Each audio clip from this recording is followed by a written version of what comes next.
the University of Arizona Bio5 Institute, we bring together hundreds of multifaceted experts that include world-class bioscientists, engineers, physicians, and computational researchers. This team science approach is designed to ignite creative solutions to the many complex biological challenges facing our families and communities, and has resulted in disease prevention strategies, promising new therapies, innovative diagnostics and devices, and improved food sustainability. Hello and welcome to another episode of Science Talks. I'm Lisa Romero, and this is a conversation hosted by the University of Arizona's Bio5 Institute. I'm joined today by my co-host. Hi, Amy Randall Barber. Traumatic brain injury, or TBI, is the leading cause of death and disability for individuals under age 44, with an estimated 1.7 million cases occurring in the US every year. And concussion is dubbed a silent epidemic. TBI dismantles circuits in the brain, leading to short and long-term cognitive dysfunction. Today, we're joined by Dr. Kaveh Laksari. Dr. Laksari is an assistant professor of biomedical engineering, aerospace-mechanical engineering, and neuroscience, as well as a member of Bio5. His work utilizes biomechanics to study the underlying processes of traumatic brain injury and model the injury to aid in prevention and accurate diagnosis. Dr. Laksari, thank you for joining us today. Thank you for having me. Good to be here. So, as you know, as we've talked before, I find your work fascinating. So I'm really excited to talk to you in a little more detail today and get caught up on some of the projects you're working on. And I think, let's start with traumatic brain injury. I have to say this would require a comedy podcast if I would describe what happened to me, but I actually had a concussion for the first time in my life about 6 months ago. And the comedy part of it was it happened in my backyard on roller skates. So we'll save that for a whole other platform. Okay. But having said that, it was scary stuff, and I could never have imagined with just something like that, the impact that it would have. And so it really made me see this field and this type of injury in a whole new light. And mine was, I was lucky in the long run, but it definitely was not fun. Mm-hmm. So maybe if you could just talk us a little bit through in your work and experience, what happens with a traumatic brain injury, and sort of what are some of the common causes? Obviously, some probably are more well-known than others, but and again, just what sort of happens to the brain with an injury like that. Right. So first of all, let me say I'm sorry to hear that. That's very unfortunate. Hopefully, a lot of us don't have to go through an ordeal like that in order to kind of understand the importance of this and being able to kind of contribute. But so traumatic brain injury, as you said, you mentioned the numbers. It's a pretty serious problem that faces our society today. And obviously, there's a lot of talk that we hear about, sports, about maybe military service members and whatnot. But if you actually look at the numbers, the majority of them are kids riding bikes or older folks kind of from ground level falls. That it is a really serious issue. And or 50-year-olds roller skating in their backyard. Or roller skaters, in the backyard. So it is an important thing to look at, as you mentioned. There are different kind of causes for traumatic brain injury, but I think that the most common one is what we call blunt injury to the head, which is an object hits the head, right, and now, in the more severe cases, there is an actual kind of insult to the skull itself, like there is a fracture or deformation of the skull, and kind of local bruising of the head. of the brain. But in a lot of cases, actually in a majority of cases, we have more milder types of TBI, MTBI, which it's mostly due to an impact or emotion that doesn't really do much damage to the skull, but nonetheless causes injury in the brain. And how does that happen? Well, we have this kind of massive, relatively very massive blob of soft matter, if you will, called brain, inside a really stiff, bony kind of structure, which we know as the skull. And sudden movement of this skull would lead to kind of transfer of energy from the external forces, whatever they are, to the kind of brain that is inside, right? Even without contact.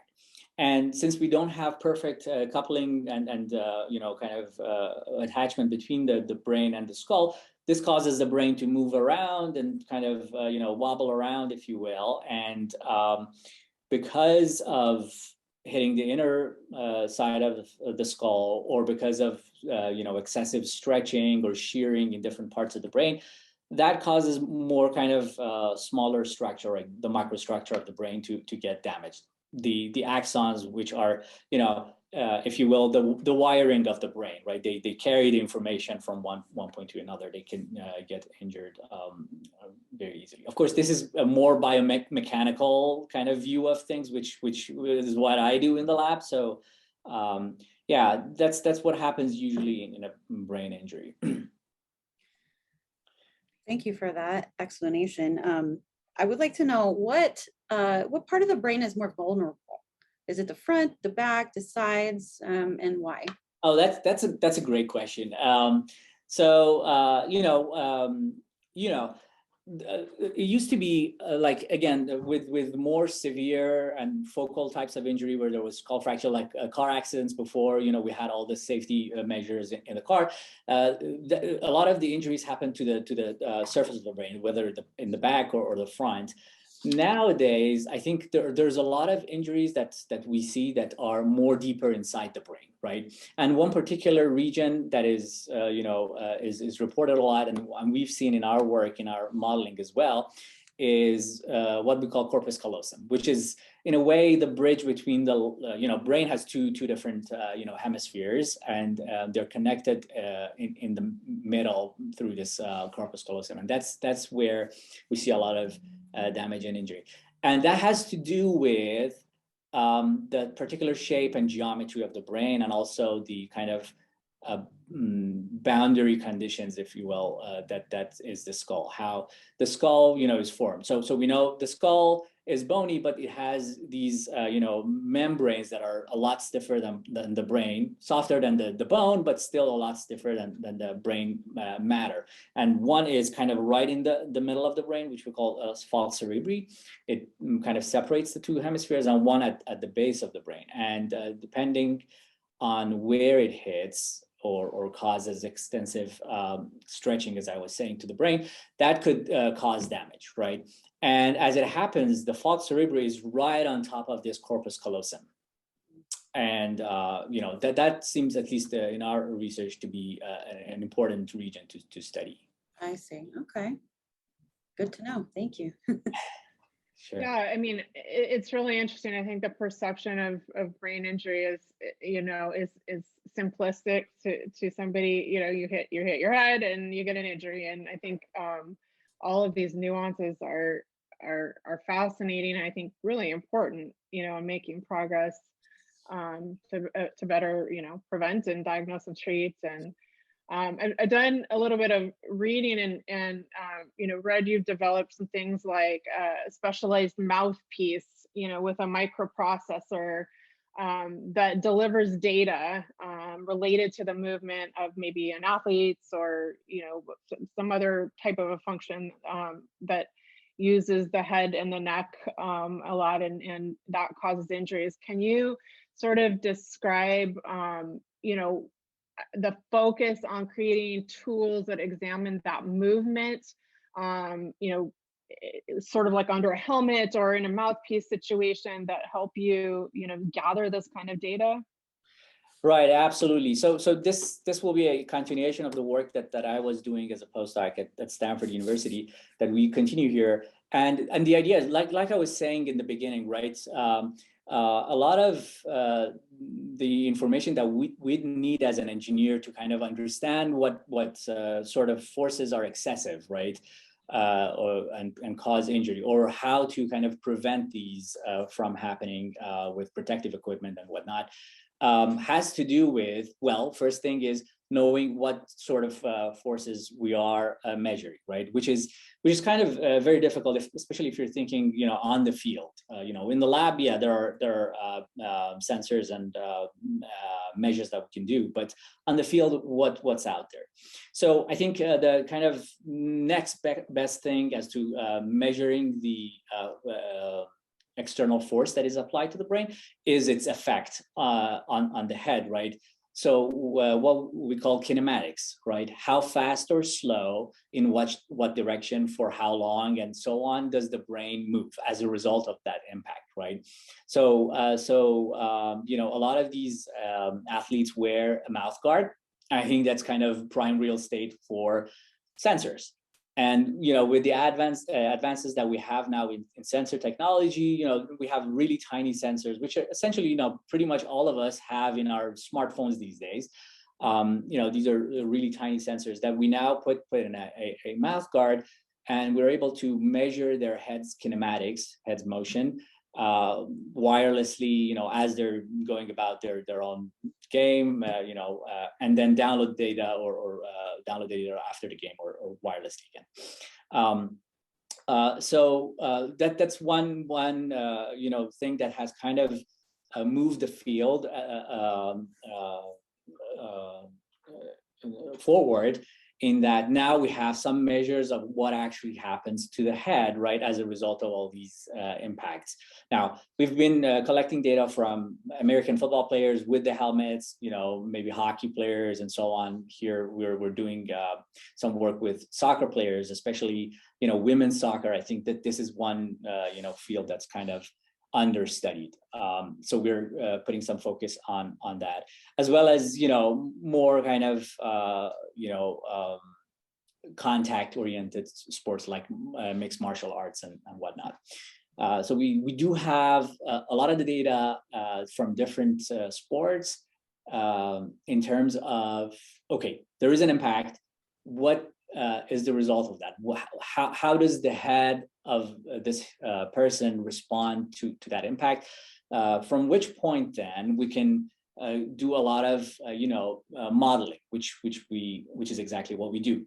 We say, okay, as an engineer, we can model the brain and the skull and the head as a system. We know the input to this model, which is how the head moves back and forth, and we can estimate, how that affects the brain. How does that, results in brain deforming and, kind of sloshing around and wobbling around and things like that.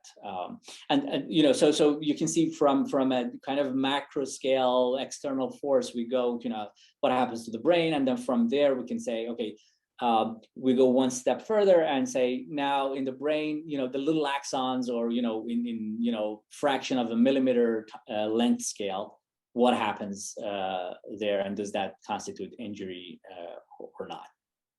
So that's kind of a rundown of what we do here in the lab. Yeah, I think you've mentioned this several times, and we probably maybe should have started with this, but you're an engineer by training, and we're talking about traumatic brain injury. And I think many people would be surprised, perhaps, that an engineering approach is really critical to changing the way that we look at brain injury, the devastating scope of brain injury. And talk a little bit about where that, as a young man, were you interested in engineering, and then, along the path of education, suddenly really understood that there was an intersection between engineering and perhaps biology or medicine that, was there a defining moment that sort of led you to that? Because I think that's pretty novel. Maybe not as much today, but certainly, not that long ago, that was not probably something that people aspired to. Right, right, that's a good thing that happened. I totally agree. Right, these days, thankfully, there's a lot more collaboration between across fields, and with the application to health, which is great. I think this is a turn that we've seen over the years. For me, actually, I had been trained as a mechanical engineer, through and through. So that was kind of my undergraduate, studies in mechanical engineering. In grad school, it was where I kind of got to learn about these things, right? Okay, mechanical engineering is great. There's a lot of tools that you have at your disposal, but when it came to its application to human health, is where I really got, kind of interested in this type of research. And that was definitely in grad school. We still do a lot of stuff that a mechanical engineer does in my lab, right? We do a lot of simulation, we build a lot of stuff, we do a lot of, actually, if you come to the lab, you'll see we still bang a lot of things together, right? Literally, but the application of it has taken a turn in the sense that, well, if it works, hopefully we will be able to prevent someone from having a concussion, or help them diagnose it faster than the techniques that are available today. So hopefully, that would help someone have a more productive life, in the future. And I think that kind of, gets me and a lot of, the students that I have in the lab, that gets all of us going. It's the aspect of application of this to human health and being able to help someone. So, that's kind of where we are. That's so exciting to me. And I mean, this is sort of an aside, but we're talking about being parents and grandparents a little bit before, and my youngest daughter, who's now in college, and not going to be an engineer, but she has a complete engineering brain. From the time she was young, I'm like, you need to be an engineer, and we need to change the way that, the perception of engineering, not only engineering, pure engineering, as you maybe thought you would go into, but I could be a mechanical engineer that works on traumatic brain injury. And I wish that we would so much earlier, expose our children and students to as you're saying, the application of being something, because I think that would have changed her whole perspective, and that's a whole other topic as well. That's a whole other topic. But the good news is, as I do presentations and talks in different places, I actually get that feedback, right? I think,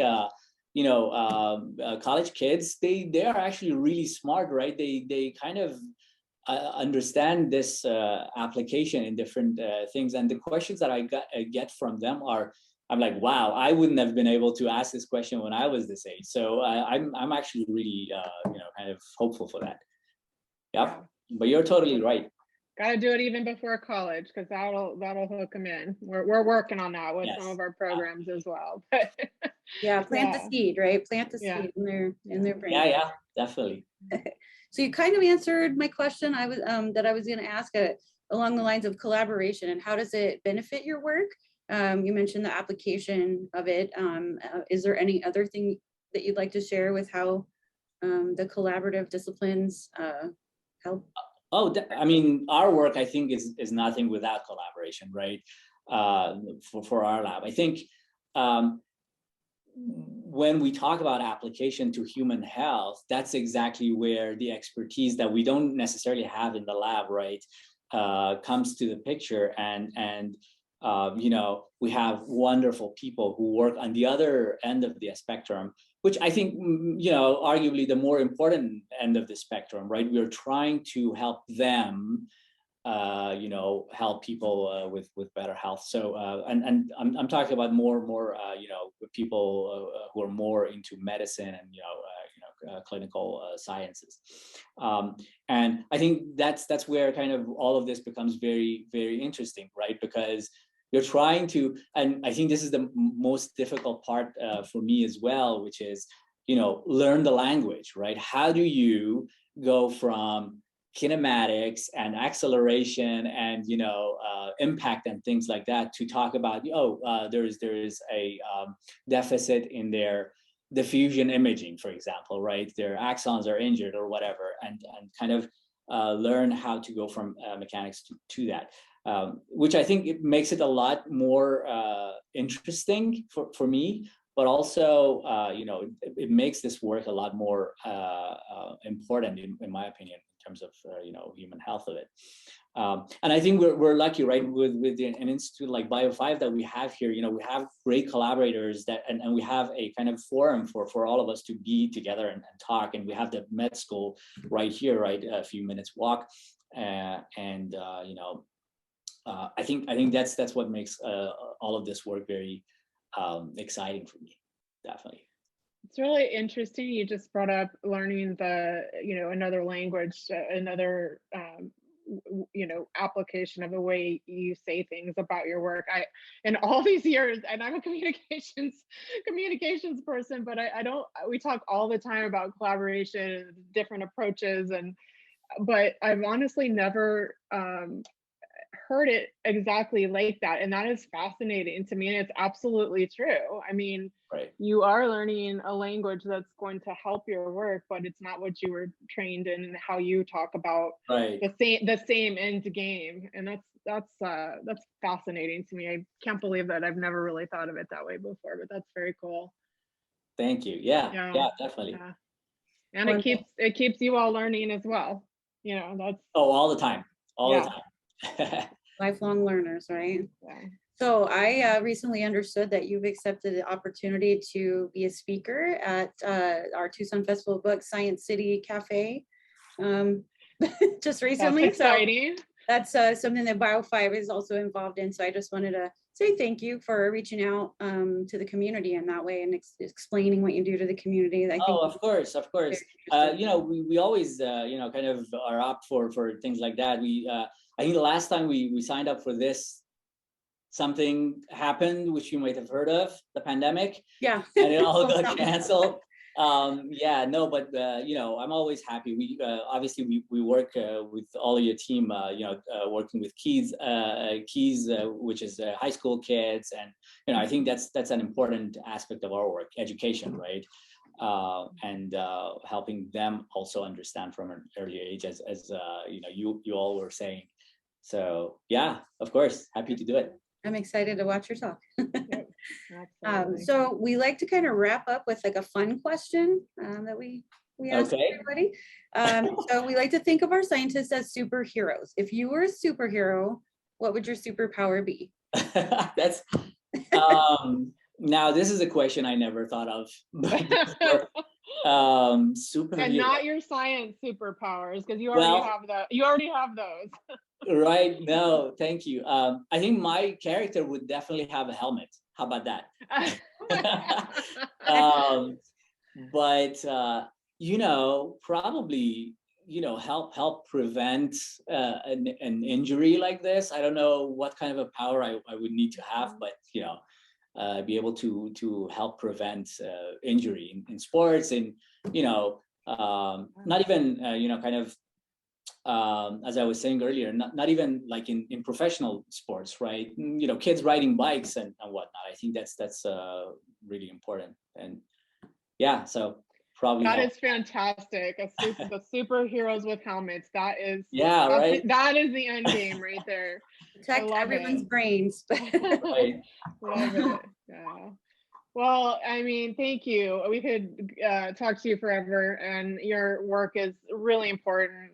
Thank you for, your continuation of searching for ways to prevent and treat, and ultimately, just make the results better for people that have this happen to them, and your mentorship and your commitment to outreach and connecting with our community to let them know, the cool things we're working on here at the university to better the health of the people in our state. So thank you for all of that, and thank you for joining us today.